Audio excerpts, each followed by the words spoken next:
Hello everyone. हमारा mapping के लिए ये ऑलमोस्ट लास्ट लेक्चर है, क्योंकि अभी तक की जितनी भी करंट में लोकेशंस थी हमने सारी कवर कर ली है। आने वाले महीने में, इसलिए मैंने बोला कि ऑलमोस्ट आने वाले महीने में अगर फिर से कुछ अच्छी लोकेशंस जो हमने अभी तक कवर नहीं करी है न्यूज़ के अंदर आती है तो definitely we are going to cover it. और देखो, अच्छा बात रही MCQs की, तो मैं एक दिन टाइम निकाल के MCQs बनाऊंगी और we will definitely make a lecture on that is my promise to you. हाँ, उसमें थोड़ा सा टाइम लग सकता है, लेकिन मैं आपको MCQ का एक लेक्चर दूंगी और वो मैं बहुत ही इंटरेस्टिंग लेक्चर बनाऊंगी, like almost on the similar lines of the UPSC questions. लेकिन उसके लिए आपको थोड़ा सा वेट करना पड़ सकता है।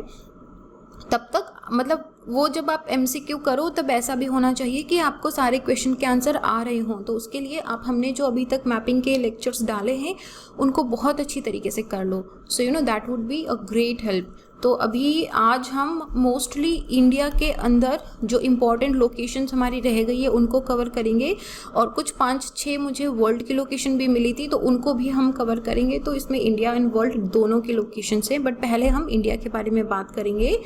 लोहरी हाइड्रो पावर प्रोजेक्ट है, ज़्यादा डिटेल याद नहीं रखनी है, बस ये ध्यान रखना है कि लोहरी ये हाइड्रो पावर प्रोजेक्ट कहाँ पे है। ये है एक तो सतलज रिवर पे, और दूसरा कौन से स्टेट के अंदर है, हिमाचल स्टेट के अंदर है। दो ही इन्फॉर्मेशन इंपॉर्टेंट है ज़्यादा। Luhri hydro power Sutlej river Himachal Pradesh पे। लोकेशन कहाँ पे है इसकी, यहाँ पे इसकी लोकेशन है, ठीक है। इसके अलावा भी देखो काफ़ी सारे जो हाइड्रो पावर प्रोजेक्ट्स हैं ना वो हिमालयन स्टेट में, नॉर्थ ईस्ट में बन रहे हैं। एंड लुकिंग एट कि ये बहुत ही हमारा अर्थक्वेक प्रोन एरिया है, ये 5 के अंदर आता है। उसमें दिस इज़ एक्चुअली ना बहुत ही it's a thing to be worry about also, क्योंकि जब अर्थक्वेक प्रोन एरिया के अंदर जब इतने ज़्यादा हाइड्रो प्रोजेक्ट्स बनाए जाते हैं तो वो वहाँ पे बहुत ज़्यादा उसकी टेक्टोनिक प्लेट पे बहुत प्रेशर क्रिएट करते हैं। Already that plate is already in the collision with the Eurasian plate, तो अभी भी हिमालय हमारा ऊपर की तरफ बढ़ रहा है। तो ऐसे में कभी ऐसा ना हो कि बहुत बड़ा डिज़ास्टर हो जाए। तो इट इज़ वेरी इम्पेरेटिव कि बहुत ज़्यादा प्रिकॉशंस लिए जाएं और हमेशा उस पर वॉच रखी जाए। Maintenance is extremely important in such cases. अगला हमारा गिलगिट बाल्टिस्तान काफ़ी टाइम से न्यूज़ में था। There is no need to say कि क्यों न्यूज़ में था, लेकिन हमको क्या देखना है कि ये है कहाँ पे। सो ये हमारा जो गिलगिट बाल्टिस्तान वाला एरिया, देखो आपको क्या हो सकता है, ऐसे क्वेश्चन पूछ सकते हैं कि आपको गिलगिट बाल्टिस्तान नहीं बोलेंगे, आपको बोलेंगे कि ये कैसा एरिया है जो इंडियन सब कॉन्टिनेंट, सेंट्रल एशिया और चाइना के इंटरेक्शन पे है। यहाँ से चाइना पाकिस्तान इकोनॉमिक कॉरिडोर भी पास होती है और इसमें सियाचिन ग्लेशियर भी है। यहाँ पे इस तरीके के इंडस रिवर भी निकलती है। तो आपको इस तरह की इन्फॉर्मेशन दे देंगे, फिर बोलेंगे कि which of the following is the area. तो हमको जब पता होगा कि ये गिलगिट बाल्टिस्तान यहाँ पे है तो हम क्या करेंगे, आराम से उसको पिक कर सकते हैं। तो ये गिलगिट बाल्टिस्तान की लाइन का एरिया है जो लाइन ऑफ कंट्रोल के उस तरफ में है। ये पाकिस्तान ऑक्यूपाइड कश्मीर के अंदर आता है। दूसरी तरफ हमारा अक्साई चीन भी है। अभी जम्मू एंड कश्मीर लद्दाख अलग हो गया है।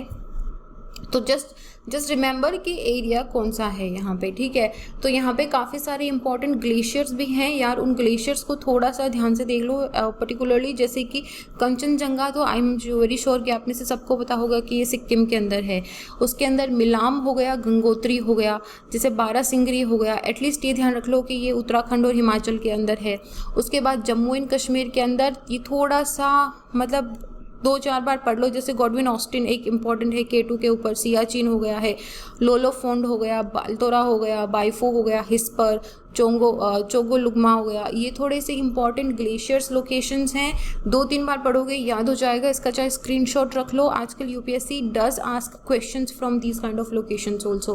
Okay, coming to another very important news, Tsokar wetland. I remember last वाले लेक्चर के अंदर जब मैंने रामसर साइट करवाई थी तो मैंने जो अपडेटेड थी वो अपडेट नहीं करी थी। आप में से काफ़ी सारे लोगों ने उसको पॉइंट आउट करा। थैंक यू सो मच कि आप लोगों ने उसको पॉइंट आउट करा और मैंने उसको देखा भी है। तो आई सिंसियरली अपोलोजाइज कि मैंने कंप्लीट नहीं करी थी, उसमें मिस कर दी थी द मोस्ट रिसेंट वन। तो उसी में से एक है हमारी तसोकर वेटलैंड। तसोकर वेटलैंड जो है ये इंडिया की 42nd रामसर साइट है और लद्दाख में दूसरी है। लद्दाख में ऑलरेडी कौन सी है, तसो मुरारी है, ठीक है। जो क्या है, जो ना तो पूरा का पूरा सलाइन है, ना पूरा का पूरा फ्रेश वाटर है, ना ही वहाँ पे एक्वेटिक लाइफ है तसो मुरारी के अंदर। सो वो हमारी ब्रेकिश वाटर के बीच में आती है। अच्छा, तो दूसरी सोककर जो है, ये सोककर 2 लेक से बना हुआ है। ये हाई एल्टीट्यूड वेटलैंड कॉम्प्लेक्स है। इसमें 2 प्रिंसिपल वाटर बॉडीज़ हैं, स्टार्ट सपुक सो और सोकर 2 हैं ये, ठीक है। तो ये स्टार्ट सपुक सो जो है ये फ्रेश वाटर है, और जो सोकर है ये हाइपर सलाइन है। तो देखो इसमें दोनों चीज़ें हैं। अगर आपको क्वेश्चन आ जाए कि जो सोकर है नया वेटलैंड, क्या वो फ्रेश वाटर है या हाइपर सलाइन है, तो आप क्या टिक करोगे उसमें अगर मतलब द ऑब्वियसली ऑप्शन अकॉर्डिंगली आएंगे। तो आपको ध्यान रखना है कि इसका एक पोर्शन जो साउथ में है वो फ्रेश वाटर लेक है, और सोकर जो नॉर्थ के अंदर है वो हाइपर सलाइन है। अच्छा, सोकर का जो मतलब है वो होता है वाइट लेक, और वाइट लेक इसको क्यों बोलते हैं, अभी आप देखोगे कि यहाँ पे ना ये हाई इवोपरेशन की वजह से यहाँ पे ये वाइट सॉल्ट यहाँ पे जम जाता है। ये दिख रहा है वाइट लाइन यहाँ पे पेज। तो ये सोकर वेटलैंड है हमारी। It is as beautiful as Tso Moriri, यहाँ पे इसका लोकेशन है। तो आप ये देख सकते हो कि ये 2 यहाँ पे एक्चुअली ये 2 हैं, ठीक है। तो ये हमारी एक लोकेशन हो गई। तो अभी हमारी 2 वेटलैंड्स हो गई हैं लद्दाख के अंदर, ठीक है। Coming to the next news, Haiderpur wetland. Haiderpur wetland जो है अभी बना नहीं है, they are in the work कि इसको बना दिया जाए। तो हमको ध्यान रखना है कि हैदरपुर वेटलैंड है कहाँ पे। ये अभी रामसर की साइट नहीं है, ठीक है। वेटलैंड है लेकिन रामसर नहीं है। तो रामसर की साइट बनाने के लिए इस पे चल रहा है काम। तो ये जो है गंगा और सोलानी रिवर है, वहाँ से इसको पानी मिलता है। और ये 1984 के अंदर आई थी existence after the construction of Madhya Ganga barrage बना था वहाँ पे। और इसकी जो boundary it is with in the boundary of the Hastinapur wild life sanctuary. तो ये सारे लोकेशंस कहाँ पे है, उत्तर प्रदेश के अंदर। हमको ध्यान रखना है यहाँ पे जो विंटर माइग्रेटरी बर्ड्स हैं वो भी आते हैं, जैसे ग्रे लेग गूज हो गया, बार हेडेड गूज हो गया, ये सब आते हैं। तो हैदरपुर वेटलैंड कहाँ, उत्तर प्रदेश में। हस्तिनापुर वाइल्ड लाइफ सेंचुरी कहाँ, उत्तर प्रदेश के अंदर, ठीक है। तो ये 2 लोकेशंस ध्यान रखनी है। इस तरीके से दिखता है Haiderpur wetland. The sunset and sunrises must be looking very amazing from here ना। तो ये देखो, अच्छा यहाँ पे 2 हैं। एक तो हैदरपुर वेटलैंड हमने देख लिया, यूपी के अंदर है। अच्छा, एक छत्तीसगढ़ के अंदर गिडवा परसदा वेटलैंड एरिया है, उसको भी बात हो रही है कि यार इसको भी रामसर साइट के अंदर डिक्लेयर कर दिया जाए, बट अभी हुआ नहीं है। तो ये ध्यान रखना है कि हैदरपुर और गिडा जो है ये दोनों अभी सिर्फ वेटलैंड है, रामसर साइट्स नहीं है। आपको डिफरेंस पता होगा, रामसर में इंटरनेशनल रिकॉग्नाइजेशन होता है, वेटलैंड में नेशनल वेटलैंड रिकॉग्नाइजेशन है। प्रोटेक्शन भी ज़्यादा वाइड हो जाता है उसमें। तो हैदरपुर है उत्तर प्रदेश, गिडा कहाँ है, छत्तीसगढ़ के अंदर, ठीक है। दोनों लोकेशन में कंफ्यूज नहीं होना है। फिर यहाँ पे बागजान ऑयल फील्ड है, कहाँ पे, तिनसुकिया आसाम के अंदर बागजान ऑयल फील्ड है। यहाँ पे गैस लीक हो गया था, तो काफ़ी महीनों तक कंटिन्यूसली वो बर्न होता रहा, काफ़ी एनवायरनमेंट पे उसका इम्पैक्ट पड़ा था। तो यहाँ पे ये बागजान का है। बस ध्यान रखना है कि बागजान ऑयल फील्ड कहाँ पे है, आसाम तिनसुकिया के अंदर है ये, ठीक है। और यहाँ पे दिब्रू सैखोवा नेशनल पार्क भी है हमारा। अच्छा, यहाँ पे मागुरी बील जो है, I have been to Maguri Beel, it is one of the most wonderful. Let me just show you some picture of Maguri Beel. देखो, ठीक है। तो ये हम अपने एक ट्रेनिंग के लिए गए थे वहाँ पे आसाम में, तो वहाँ पे था, this is very very beautiful, very serene. Luckily हम लोग वहाँ पे इवनिंग के टाइम पे पहुँचे थे, तो it just so clearly you can see the reflection.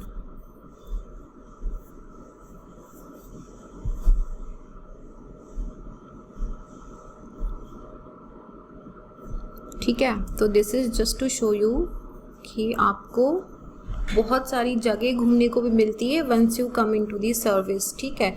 Okay, अगला है हमारा भासनचार। भासनचार क्या है हमारा, एक फ्लोटिंग आइलैंड है ये।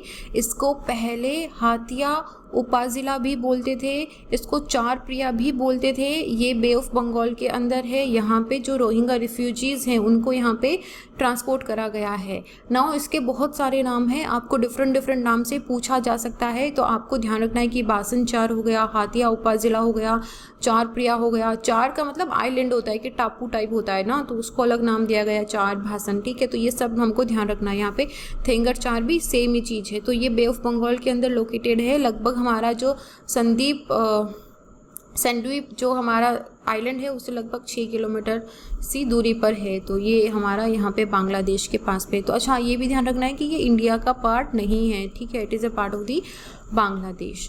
तो अगला है हमारा कोइलवार ब्रिज। कोइलवार ब्रिज या फिर अब्दुल बारी ब्रिज भी बोलते हैं इसको। इस ब्रिज को जो है it is named after the Vashishtha Narayan Singh. ये एक चाइल्ड प्रोडिजी थे, मैथमेटिशियन थे। इनको सिंक्रोफेंजिया हो गया था बाद में, तो इन पे अभी बहुत सारे अच्छे अच्छे आर्टिकल भी आए हैं। He was like a hidden gem. तो इन्होंने मैथमेटिक्स में बहुत ही अच्छा काम करा है। इन्होंने इनफैक्ट आइंस्टाइन के जो E=mc² वाली जो इक्वेशन होती है उसको भी गलत प्रूव करा था। तो हालांकि उसमें कितना सच्चाई है उसको नहीं पता, but this is what has been written and definitely ये ट्रू होगा, क्योंकि ये बहुत ही हमारे बोलते हैं ना कि एक use like a big diamond in our crown, तो वो थे। तो ये वो ब्रिज है। फिर है हमारा mount Girnar. Now mount Girnar जो है कहाँ पे है, ये गुजरात के अंदर है। यहाँ पे एक रोपवे प्रोजेक्ट बनाया गया है। That is not important, important है कि कहाँ पे है। ये जूनागढ़ डिस्ट्रिक्ट गुजरात के अंदर आता है। और यहाँ पे जो 22वें तीर्थंकर थे लॉर्ड नेमिनाथ, दिस इटसेल्फ की 22nd तीर्थंकर कौन से थे जैन धर्म के, वो थे लॉर्ड नेमिनाथ। यहाँ पे उन्होंने निर्वाणा प्राप्त करा था। तो वेरी वेरी इंपॉर्टेंट, यहाँ पे लॉर्ड दत्तात्रेय का, भगवान दत्तात्रेय का एक मंदिर भी है यहाँ पे टॉप हिल पे। बहुत ही खूबसूरत जगह है ये। यहाँ पे एक एक्सटिंक्ट वॉल्केनो के कुछ रेमिनेंट्स भी पाए जाते हैं। तो once we went there for a visit also. तो हाँ, ये इंपॉर्टेंट लोकेशन ध्यान रखनी है कि 22nd तीर्थंकर लॉर्ड नेमिनाथ, माउंट गिरनार कहाँ, गुजरात के अंदर। तो एक बार इंडिया में सारी हिल रेंज और रिवर्स को देखो। इसमें मैंने ये वाली जो लाइन दिख रही है आपको, ये मैंने ट्रॉपिक ऑफ कैंसर की लाइन ड्रॉ करी है। मैं आपको हमेशा बोलती हूँ कि हमको क्या करना है, रेफरेंस के हिसाब से देखना है। अब आप देखो कि ये जो लाइन है ये किस किस को क्रॉस कर रही है। ये विंध्यन रेंज हो गया, सतपुरा रेंज हो गया, सोनीपत रेंज हो गया, माइकाल रेंज, रामगढ़ रेंज, ये हमारी राजमहल हिल, इन सबको क्रॉस करके जा रही है। अरावली हिल उसके ऊपर है। देखो कि कौन सी किसकी लोकेशन कहाँ पे है। ऊपर से स्टार्ट करें हिमालय से, तो सबसे ऊपर नदन मोस्ट होगा हमारा काराकोरम, फिर लद्दाख, जस्कर, पीर पंजाल। कभी कभी जस्कर और लद्दाख को ऊपर नीचे कर देते हैं, तो इसको ध्यान रखना है। KLZP, ठीक है, काराकोरम, लद्दाख, जस्कर एंड पीर पंजाल। फिर हमारी नीचे आती है धौलाधर रेंज, जो हमारी पठानकोट से आगे भी दिखाई देना स्टार्ट हो जाती है। उसके नीचे है हमारी शिवालिक रेंज, ठीक है।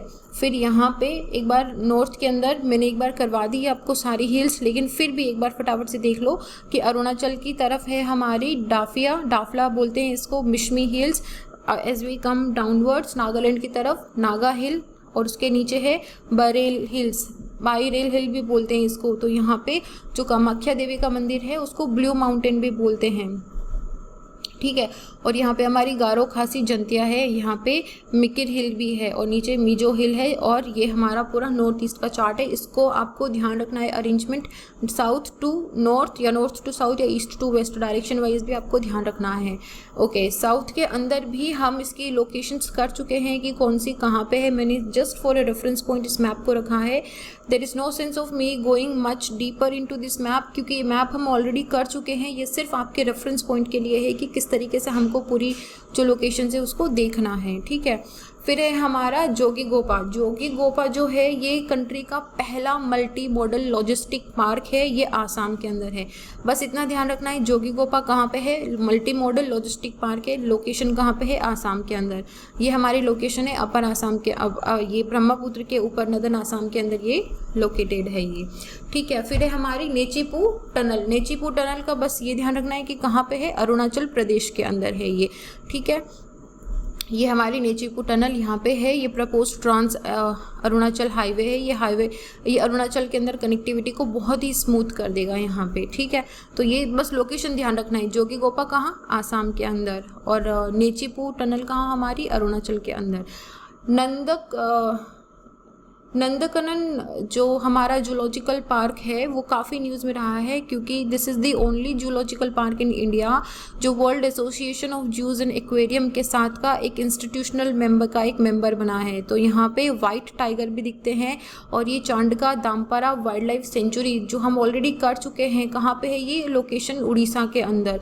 यहाँ पे back to back 2 sloth bear की डेथ हो गई थी। स्लोथ क्या होते हैं? आइस एज देखिए, उसमें आपने जो सिड होता है ना वो स्लोथ होता है, तो दैट्स अ स्लोथ बेयर। तो बेयर मतलब तो दिस इज ये इनका स्टेटस जो है ये वनरेबल के अंदर होता है, और इसका लोकेशन कहाँ पे है? उड़ीसा के अंदर, ठीक है। तो ये इसका लोकेशन है। एक बार फटाफट से उड़ीसा का मैप देख लो, और भी लोकेशंस दिखेंगे इसके अंदर, जैसे कि शिमलीपाल, कुल्दिया, हड़गढ़, ये तीनों बहुत इंपॉर्टेंट लोकेशन है। यू रिमेंबर सतकोशिया, ये हमने ऑलरेडी कर रखी है। अच्छा, यहाँ पे एक वैली भी दिखेगी, लखारी वैली। लखारी वैली कहाँ पे है? सिंपल नाम आएगा लखारी वैली। जब वैली का नाम आता है तो हम ये नहीं सोचते हैं कि उड़ीसा में होगा क्या, हमारा दिमाग जनरली जाता है या तो ये हमारा हिमालयन स्टेट या नॉर्थ ईस्टर्न साइड में होगी, लेकिन ये लखारी वैली कहाँ पे है? उड़ीसा के अंदर है। यहाँ पे चिलिका लेक और यहाँ पे गरिमा था हमारे, ये जो मरीन्स भी हैं जहाँ पे हमारे ऑलिव रिडली टर्टल्स आते हैं। तो ये हो गया हमारा important locations of Orissa. Marwa island, अब थोड़ी सी वर्ल्ड की लोकेशन देख लो। मारवा आइलैंड जो है वो कहाँ पे है? मारवा आइलैंड पे वर्ल्ड का सबसे पुराना नेचुरल पर्ल डिस्कवर हुआ है, जो न्यूलिथिक साइट है यहाँ पे, और ये अबू धाबी में है। यहाँ पे ये इसकी मारवा आइलैंड की लोकेशन है। तो ये कहाँ पे? पर्शियन गल्फ के अंदर, ठीक है। अबू धाबी के जस्ट पास में, यूनाइटेड अरब एमिरेट्स के पास में ये इसका आइलैंड है, हमको ये ध्यान रखना है। तो ये जो यहाँ पे वर्ल्ड का ओल्डेस्ट पर्ल मिला है, इट ऑल्सो सेज कि तब नियोलिथिक टाइम से ही यहाँ पे जो ऑब्जेक्ट्स हैं ये ट्रेड होते थे। बस हमको ज़्यादा नहीं ध्यान रखना, ये ध्यान रखना है मारवा आइलैंड कहाँ पे है।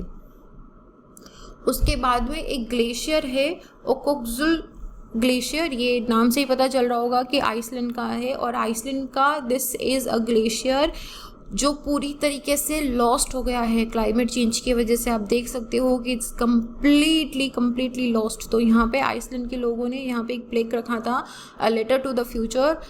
Okay is the first, Ok is like, इसका ये जो नाम है इसको ओके दिया है उन्होंने, ओक्जुकुल ग्लेशियर समथिंग। तो ये it is the first Icelandic glacier to lose its status as a glacier in the next 200 years. All our glaciers are expected to follow the same path. This monument is to acknowledge that we have what is happening and what needs to be done. Only you know if we did it. ठीक है, क्योंकि ये future के लिए letter है ना, हम तो रहेंगे नहीं। तो दिस इज़ लाइक बहुत ही सेंसिटिव चीज़ थी ये आइसलैंड के अंदर, जब इसका पूरा का पूरा मेल्ट हो गया था, तो इट वॉज डिक्लेयर्ड डेड, ठीक है। Okay, so this was the Iceland. अच्छा, यहाँ पे एक परिप्यात रिवर है। ये जो परिप्यात रिवर है ये चर्नोबिल की जो न्यूक्लियर डिजास्टर साइट थी वहाँ से होके निकलती है। वहाँ पे एक एक्सक्लूजन जोन है कि आपको वहाँ पे नहीं जाना, वहाँ से होके निकलती है। तो यहाँ पे एक इनलैंड नेविगेशन का प्रोजेक्ट स्टार्ट हुआ है, E40। ध्यान रख लो, very important for prelims, E40 क्या है? ये बाल्टिक और ब्लैक सी को कनेक्ट करेगा, एक पूरा चैनल बनाया जाएगा। तो ये चैनल जो है इसके अंदर इसको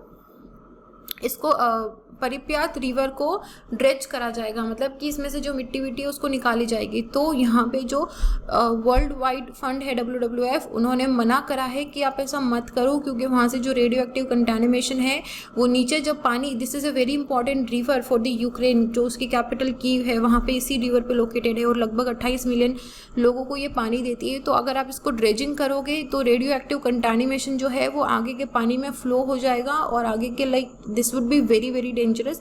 तो E40 इनलैंड नेविगेशन में इसको ड्रेज करा जाएगा, मतलब इसमें से सेडिमेंटेशन को निकाल के इसको थोड़ा डीप करा जाएगा, खोदा जाएगा, मतलब सिंपल भाषा में बोले हम। तो यहाँ पे ये है परिप्यात। तो ये बेलारूस के अंदर और ये यूक्रेन दोनों से यहाँ से ये निकलती है। ये कीव रिवर जो है ये इसी रिवर पे लोकेटेड है, कीव कैपिटल। फिर है हमारा नागोर्नो काराबाख जो है ये एक कॉन्फ्लिक्टेड एरिया है। बस नाम ध्यान रखो, और ये ध्यान रखना है कि है कहाँ पे। ये अर्मेनिया और अजरबैजान, लास्ट लेक्चर के अंदर हमने मिडिल ईस्ट सेंट्रल एशिया अच्छे से करा था। तो सेंट्रल एशिया में अर्मेनिया और अजरबैजान के बीच के अंदर एक टेरिटोरियल डिस्प्यूटेड और एथनिक कॉन्फ्लिक्ट हो रहा है वहाँ पे। तो ये पूरा एक लैंडलॉक्ड एरिया है, ज़्यादा नहीं ध्यान रखना है, बस ध्यान रखना है कि है कहाँ पे हमारा नागोर्नो काराबाख। बस ये यहाँ पे अर्मेनिया और अजरबैजान के बीच में लोकेटेड है ये। बाकी डिस्प्यूटेड चीज़ें जो है वो प्रीलिम्स में इतना नहीं पूछा जाता है। अगला है हमारा शेंगन एरिया। शेंगन एरिया जो क्या है, ये ऐसे 26 यूरोपियन स्टेट है जिन्होंने अपने सारे पासपोर्ट अबॉलिश कर दिए, बोले कि हमारा जो बॉर्डर कंट्रोल है वो as a mutual border control होगा। तो इसके अंदर काफ़ी सारी ऐसी कंट्रीज़ हैं जो ईयू की पार्ट है, कुछ ऐसी कंट्रीज़ है जो शेंगन एरिया की पार्ट है लेकिन ईयू की पार्ट नहीं है। तो सारी कंट्रीज़ के नाम याद नहीं रखने हैं, बस ये ध्यान रखना है कि शेंगन एरिया क्या है।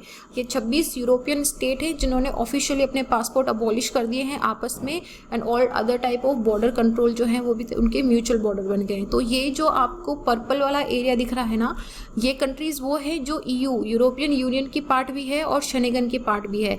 तो शेंगन एरिया और यूरोपियन यूनियन को कंफ्यूज नहीं करना है। यूरोपियन जो है मतलब वो उनका मार्केट के लिए है, और ये है कि आराम से म्यूचुअल बॉर्डर हो जाएंगे, आप आ जा सकते हो। तो ये जो पूरा पर्पल एरिया दिखाई दे रहा है, this is our what, Schengen area भी है, ईयू एरिया भी है। अच्छा, जो आपको ब्लू एरिया दिखाई दे रहा है वो यूरोपियन यूनियन के पार्ट नहीं है, जैसे कि नॉर्वे, स्विट्जरलैंड, आइसलैंड। ये चीज़ आपको ऑलरेडी पता होगी, बट मैं आपको फिर से बता दूं कि ये तीनों आइसलैंड, नॉर्वे और स्विट्जरलैंड जो है ये यूरोपियन यूनियन के पार्ट नहीं है लेकिन शेंगन एरिया के पार्ट हैं। इसके अलावा जो ग्रीन एरिया दिख रहा है आपको, आयरलैंड, रोमानिया, क्रोएशिया, बुल्गारिया, ये सारे वो एरिया हैं जो ईयूरोपियन यूनियन के पार्ट है लेकिन शेंगन के पार्ट नहीं है। इतना डिटेल में ध्यान नहीं रखना, छोड़ दो उसको। मेरे को ये बता दो कि यहाँ पे यूनाइटेड किंगडम ग्रे में क्यों है। यूनाइटेड किंगडम ईयू का भी पार्ट नहीं है, ऑब्वियसली ब्रेक्जिट की वजह से, तो ये इसको बिल्कुल सेपरेट दिखाया। अपने को ये ध्यान रखना है कि शेंगन क्या है। तो यहाँ पे एक ओहाका खादी है। Now this is one of the best khadi available. तो यहाँ पे इसका हमारे प्रधानमंत्री जी ने मन की बात में जिक्र करा था। तो ये ओहाका एक प्लेस है मैक्सिको के अंदर जहाँ पे खादी बनती है। यहाँ पे जो लोकल रेजिडेंट हैं वो महात्मा गांधी से बहुत इन्फ्लुएंस थे और ये बहुत ही ए क्लास की खादी यहाँ पे बुनते हैं। तो अपने को बस ये ध्यान रखना है कहाँ पे ये एरिया लोकेटेड है, मैक्सिको के अंदर ये लोकेटेड है। अच्छा, this is very very important, Pantanal wetland. दुनिया का सबसे बड़ा वेटलैंड है ये पंतानल वेटलैंड। ये बोलीविया और पराग्वे इन दोनों को एक्सटेंड करता है। लगभग 1.5 लाख किलोमीटर का स्क्वायर एरिया इसके अंदर आता है। यहाँ पे अभी आग लग गई थी, फॉरेस्ट फायर या वेटलैंड फायर आप बोलो कुछ भी, तो उसकी वजह से काफ़ी नुकसान हो गया था यहाँ पे। ध्यान ये रखना है। पंतानल कहाँ पे है हमारा, साउथ अमेरिका। और कौन से एरिया के अंदर आता है ये, बोलीविया और पराग्वे के अंदर। आप देखो इसका इतना बड़ा पूरा लोकेशन, ये जो है ग्रांड चाको के पास में, ये पूरा का पूरा लोकेशन हमारा पंतानल वेटलैंड का है। तो this is it about the mapping series. तो यहाँ पे हमारा अभी तक का जितना करंट अफेयर के अंदर न्यूज़ लोकेशंस थी वो सारी की सारी हमने कवर कर ली हैं। आई एम श्योर कि इतनी ज़्यादा होती है कि एक दो हो सकता है कि प्रोबेबली छूट गई हो। तो आई विल बी कीपिंग ए आई कि अगर कोई भी छूट गई है जो हमने नहीं करी है तो आगे का जो हम एक प्रीलिम से पहले एक लेक्चर करेंगे उसमें इंक्लूड कर देंगे। प्लस MCQ आपको मिलेगा लेकिन थोड़ा टाइम लगेगा, आपको थोड़ा सा वेट करना पड़ेगा। So this is it. इसको एक बार रिवाइज कर लीजिएगा एंड अपना ध्यान रखिए। अगर देखो एग्ज़ाम के टाइम में अगर बीमार पड़ गए, कोविड पॉजिटिव हो गए ना, तो बड़ी दिक्कत हो जाएगी। तो घर से बाहर मत निकलो, जहाँ तक हो सकता है जब जितना ऑनलाइन हो सकता है स्टडी कर लो। आजकल सारा स्टडी मटेरियल ऑनलाइन पे अवेलेबल होता है। बाहर जाने के रिस्क बिल्कुल भी मत लो। बाहर जाओगे कहीं तबीयत ख़राब हो गई, पढ़ाई ख़राब हो जाएगी, मोटिवेशन ख़राब हो जाता है। अभी सिर्फ थोड़ा सा सेल्फिश बनो और जहाँ तक हो सके प्लीज़ हेल्प ईच अदर। जहाँ पे भी ब्लड डोनेशन की, प्लाज्मा की ज़रूरत है, अगर आप दे सकते हैं तो please donate your plasma, please donate your blood. And अपना ध्यान रखिए, डबल मास्क पहनिए। आप बहुत ही रिस्पॉन्सिबल सिटीजन है हमारी कंट्री के, तो we have to be very very responsible and you know very extra cautious in these times.